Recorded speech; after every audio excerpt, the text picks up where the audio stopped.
தாவேக தலைவர் விஜய் கட்சி ஆரம்பித்து 2 வருஷத்தில் தமிழ்நாட்டோட சிஎம்மாக உட்காந்துட்டார். ஓகே, இதனால் என்ன ஆகுது அப்படின்னா, நடிகர்கள் பலருக்கும் அரசியல் ஆர்வம் அதிகமாகி அரசியல் நோக்கி வர ஆரம்பிச்சிட்டாங்க. நடிகர்கள் அரசியலுக்கு வரக்கூடாதா அப்படின்னு நீங்கள் கேள்வி கேட்டீங்க அப்படின்னா, நான் அப்படி சொல்லவே இல்லை. ஓட்டு போடக்கூடிய யார் வேண்டுமானாலும் அரசியலுக்கு வரலாம். மக்கள் சப்போர்ட் பண்ணாங்க அப்படின்னா தாராளமாக அவங்க சிஎம் ஆகட்டும். நடிகர்கள் அரசியலுக்கு வரக்கூடாது அப்படிங்கிற அந்த பாயிண்ட்லேருந்து நான் எப்போயுமே பேச மாட்டேன். அரசியலுக்கு யார் வேண்டுமானாலும் வரலாம். ஸோ ஒரு பாயிண்ட்டை நான் கிளியர் பண்ணிக்கிறேன். இங்கே தாவேகா தலைவர் விஜயும் சரி, சிஎம் விஜயும் சரி, அவங்களுக்கு ஏற்கனவே பிஜேபி பி டீம் அப்படிங்கிற ஒரு இமேஜ் இங்கே வந்து பேசப்பட்டுக்கிட்டு இருக்குது. பிஜேபியோட ஆதரவு வந்து இங்கே விஜய்க்கு இருக்குது அப்படிங்கிற ஒரு விஷயம் பேசப்பட்டு இருக்குது. இந்த டைமிங்கில் அண்ணாமலை உள்ளே வரார், தனி கட்சி ஆரம்பித்து பிஜேபியிலேருந்து வெளியில் வந்து. ஆனால் அவருமே பிஜேபியோட ஆள் தான் அப்படின்னு சொல்லிட்டு ஜேர்னலிஸ்ட் மணி முதற்கொண்டு பலர் வந்து அந்த குற்றச்சாட்டை வச்சுக்கிட்டு இருக்காங்க. ஸோ பிஜேபியோட ஆட்கள் ஏற்கனவே ஜோசப் விஜய் அண்ட் அண்ணாமலை இருக்காங்க அப்படிங்கிற அடிப்படையில் எடுத்துக்கிட்டாலும் மூணாவதாக ஒருத்தர் வராரு. அவர் தான் நடிகர் தனுஷ் அப்படிங்கிற விமர்சனம் இங்கே பேசப்படுது. நடிகர் தனுஷ் இப்போ ரீசெண்டாக அவர் அறிமுகப்படுத்தல, அவரோட ரசிகர்கள் வந்து ஒரு கொடியை ரிலீஸ் பண்ணாங்க. அந்த கொடி வந்து ஒயிட் அண்ட் ரெட் கலரில் இருக்குது. ஸோ அதே ஃபார்மெட்டில் ஏற்கனவே ஒரு ஜாதி சங்க கொடி இருக்குது.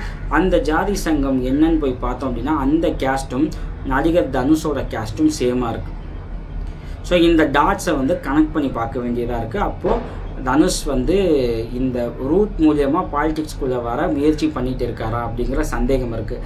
அவரோட ரசிகர் மன்ற தலைவரும் இயக்குனருமான சுப்பிரமணிய சிவா அதுக்கு மறுப்பு தெரிவிச்சிருக்கார். இது வந்து ரீசெண்டாக நாங்கள் லான்ச் பண்ணல, ஏற்கனவே இருந்த கொடி தான். சில ரசிகர்கள் இப்போ அவங்க காரில் வந்து கொடி கட்டவும் வந்து வெளியில் தெரிய ஆரம்பிச்சிருக்கு அப்படின்னு சொல்லியிருக்காரு. ஆனால் ஏற்கனவே இருந்த கொடி அப்படின்ட்டு நம்ம இது வரைக்கும் பார்த்ததில்லை. இப்போ தான் நமக்கு வந்து வெளியில் தெரிய ஆரம்பிக்குது தனுஷோட கொடின்ட்டு. ஏன்னா அதில் வந்து எண்ணம் போல் வாழ்க்கை, எண்ணம் போல் தான் வாழ்க்கை அப்படிங்கிற டேக்லைன் இருக்குது. அதை வந்து இப்போ ரீசெண்டாக தான் வந்து தனுஷ் வந்து பேச ஆரம்பிச்சிருக்காரு. ஸோ தனுஷ்க்கு அந்த அரசியல் ஆர்வம் இருக்குது. ஸோ அரசியலுக்குள்ளே வருவதற்கான எல்லா முயற்சிகளும் அவர் வந்து பண்ண ஆரம்பிச்சிருக்காரு அப்படிங்கிறத நாம் வந்து புரிஞ்சுக்கலாம். தாராளமாக வரட்டும், அவரை ஸ்டாப் பண்ணவே கிடையாது. மக்கள் சப்போர்ட் பண்ணால் அவரும் வந்து வின் பண்ணட்டும். ஆனால் அவர் வந்து பிஜேபியோட பி டீமாக வராரா அப்படிங்கிற ஒரு கேள்வி உருவாகியிருக்கு.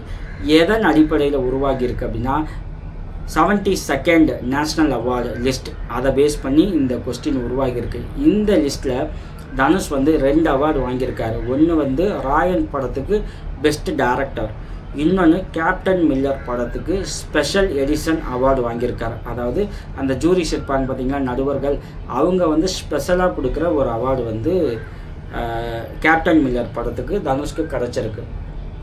ஸோ தனுஷ்க்கு அவார்டு வாங்கினா வந்து பிஜேபி சப்போர்ட்டரா அப்படின்னு கேட்கக்கூடாது, ஓகேங்களா? ஏன்னா தனுஷ் வந்து ஏற்கனவே எப்போல்லாம் அவார்டு வாங்கியிருக்காருன்னு நான் சொல்கிறேன். 2018 ஆடுகளம் பெஸ்ட் ஆக்டர், 2014 காக்கா முட்டை பெஸ்ட் ப்ரொடியூசர், 2015 விசாரணை பெஸ்ட் ப்ரொடியூசர், 2019 அசுரன் பெஸ்ட் ஆக்டர், 2024 இப்போ Captain Miller special mention award, 2024 Raayan best director award, ஓகேங்களா? ஸோ இப்போது தனுஷ்க்கு இந்த டைமிங்கில் 2 அவார்டு கிடச்சிருக்கு. இதில் அந்த ஸ்பெஷல் மென்ஷன் அவார்டு நம்ம பார்க்கணும். ஏன் வந்து ஸ்பெஷல் மென்ஷன் கொடுக்க வேண்டிய அவசியம் இங்கே உருவாகியிருக்கு. 2வது, ராயன் வந்து அவ்வளவு சூப்பர் டைரக்ஷன் கிடையாது. ஏன்னா அந்த படம் வெளியான டைமிங்கில் மூவி கிரிட்டிக் பலர் வந்து அதை வந்து விமர்சித்தாங்க. இந்த படத்தை, இந்த டைரக்ஷனை வந்து கிரிட்டிசைஸ் பண்ணாங்க. அப்படி இருக்கும்போது எப்படி இந்த ஃபிலிம்க்கு வந்து அவார்டு கிடச்சிருக்கு அப்படிங்கிற ஒரு கேள்வி உருவாகியிருக்கு. இங்கே தான் பிஜேபியோட ரோல் ப்ளே பண்ணுதா அப்படிங்கிற விஷயத்தையும் நம்ம பார்க்க வேண்டியதாக இருக்குது. ஸோ பிஜேபி வந்து இப்போ இன்டைரக்டாக வந்து தனுஷ்க்கு சப்போர்ட் பண்ணுதா? ஏன்னா நேஷ்னல் அவார்ட்ஸ் வந்து பொலிட்டிசைஸ் பண்ணப்பட்டிருக்கு அப்படிங்கிற விமர்சனம் இதுக்கு முன்னாடி பலர் வச்சுருக்காங்க. நீங்கள் தமிழ் சினிமாவோட பெஸ்ட் ஆக்டர் யாருன்னு கேட்டிங்க அப்படின்னா சிவாஜி கணேசன் அப்படின்வாங்க. வெளிப்படையை யாராச்சும் மறுப்பீங்களா? எந்த ஆக்டராவது மறுக்க முடியுமா? ஆனால் சிவாஜி கணேசனுக்கு ஒரு நேஷ்னல் அவார்டு கூட கிடைக்கல. எம்ஜிஆருக்கு கிடச்சது, அதுவும் ரெக்ஸாக்காரன் இப்போ யூடியூப்பில் இருக்குதுன்னு நினைக்கிறேன், நீங்கள் பாருங்கள். எம்ஜிஆர் அப்படி என்ன ஆக்ட் பண்ணியிருக்காங்க. அவர் எல்லா ஃபில்ம்லையும் எப்படி பண்ணுவாரோ அப்படியான ஒரு பர்ஃபார்மன்ஸ் தான் ரிக்ஷாக்காரன்லேயும் இருக்கும். ஆனால் ஏன் அந்த ஃபிலிம்க்கு வந்து நேஷ்னல் அவார்டு கிடச்சிச்சு அப்படின்னு நீங்கள் சும்மா நெட்டில் தேடி பாருங்கள். அதை வந்து பொலிட்டிக்கல் ரீசனோட கனெக்ட் பண்ணுவாங்க. ஸோ அப்படியான ஒரு கனெக்ஷன் தான் இங்கே தனுஷ்க்கு உருவாகி இருக்குது.